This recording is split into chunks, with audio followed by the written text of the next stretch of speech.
আসসালামু আলাইকুম রহমতুল্লাহি বারাকাতুহু। শুভ সন্ধ্যা বন্ধুরা। আজকে আমি একটি বিশেষ কথা নিয়ে আপনাদের সামনে হাজির হয়েছি। সেটা হচ্ছে শরিয়ার কারণ ছাড়া কোনো মুসলমানের সাথে 3 দিনের বেশি সম্পর্ক বিচ্ছিন্ন রাখা যাবে না। শয়তানের পদক্ষেপের মাঝে অন্যতম হলো মুসলমানদের সাথে সম্পর্ক ছিন্ন করা। অনেকেই শয়তানের পদঙ্ক অনুসরণ করে কোনো শরিয়ার ওজর ছাড়াই তারা মুসলমান ভাইয়ের সাথে সম্পর্ক ছিন্ন করতে দেখা যায়। অনেকেই আর্থিক কারণে বা তুচ্ছ কোনো ঘটনাকে কেন্দ্র করে সম্পর্ক এড়িয়ে চলে যায় যুগ যুগ ধরে। কেউ হয়তো বা শপথ করেই বসেছে যে তার বাড়িতে প্রবেশ করবে না, অথবা রাস্তায় দেখা হলেও হাত মেলাবে না। এটি মুসলিম সমাজের অনগ্রসরতার একটি অন্যতম কারণ। এজন্য ইসলামী শরিয়ায় এ ব্যাপারে কঠিন শাস্তির কথা ঘোষণা করা হয়েছে। হযরত আবু হুরায়রা রাদিয়াল্লাহু তাআলা আনহু থেকে বর্ণিত, কোনো মুসলমানের জন্য বৈধ হবে না যে সে তার ভাইয়ের সাথে 3 দিনের বেশি সম্পর্ক ছিন্ন করে রাখে। যে ব্যক্তি 3 দিনের বেশি সম্পর্ক ছিন্ন করে অবস্থায় মারা যাবে, সে জাহান্নামে প্রবেশ করবে। আবু দাউদ আবে জামে 7635।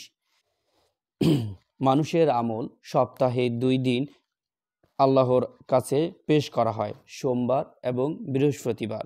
প্রত্যেক মুমিন বান্দাকে ক্ষমা করা হবে একমাত্র যে বান্দা তার ভাইয়ের সাথে সম্পর্ক ছিন্ন করেছে তারটা ছাড়া।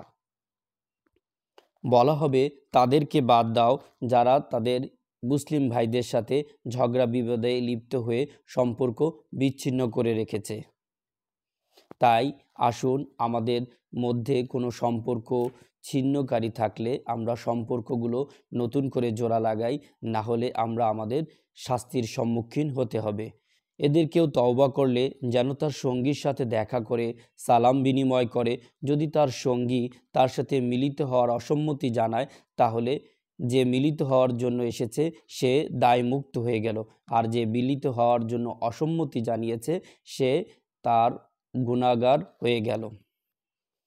কোনো লোকের জন্য এটা বৈধ হবে না যে সে তার ভাইকে 3 দিনের বেশি অধিক বর্জন করে চলে। আমাদের সমাজে এটা প্রায়ই লক্ষ্য করা যায় যে আমরা একজনের সাথে মনোমালিন্য হতে পারে, কিন্তু মনোমালিন্য হওয়ার পর আমরা প্রায় দেখি যে যুগের পর যুগ বা বছরের পর বছর তাদের সাথে সম্পর্ক ছিন্ন করে রাখছি। কেন ভাই? ইসলাম তো এটাকে নিষেধ করেছে। আমরা আসুন, একজন মুসলিম ভাই আরেকজন মুসলিম ভাইয়ের পাশে এসে দাঁড়াই, কোলাকুলি করি, মুসাফা করি এবং শরিয়া আইন মেনে চলি। না হলে এটা আমাদের জন্যই অকল্যাণকর, অমঙ্গলজনক। কারণ শত্রুতা কখনো ভালো পরিণতি বয়ে নিয়ে আসতে পারে না। তাই আমাদের উচিত ভাইয়ে ভাইয়ে মিলিত হয়ে সামনে এগিয়ে চলার জন্য নিজেকে সবসময় সর্বদা সামনে এগিয়ে রাখতে হবে। খোদা হাফেজ। শুভ সন্ধ্যা। আসসালামু আলাইকুম ওয়া রাহমাতুল্লাহি ওয়া বারাকাতুহু।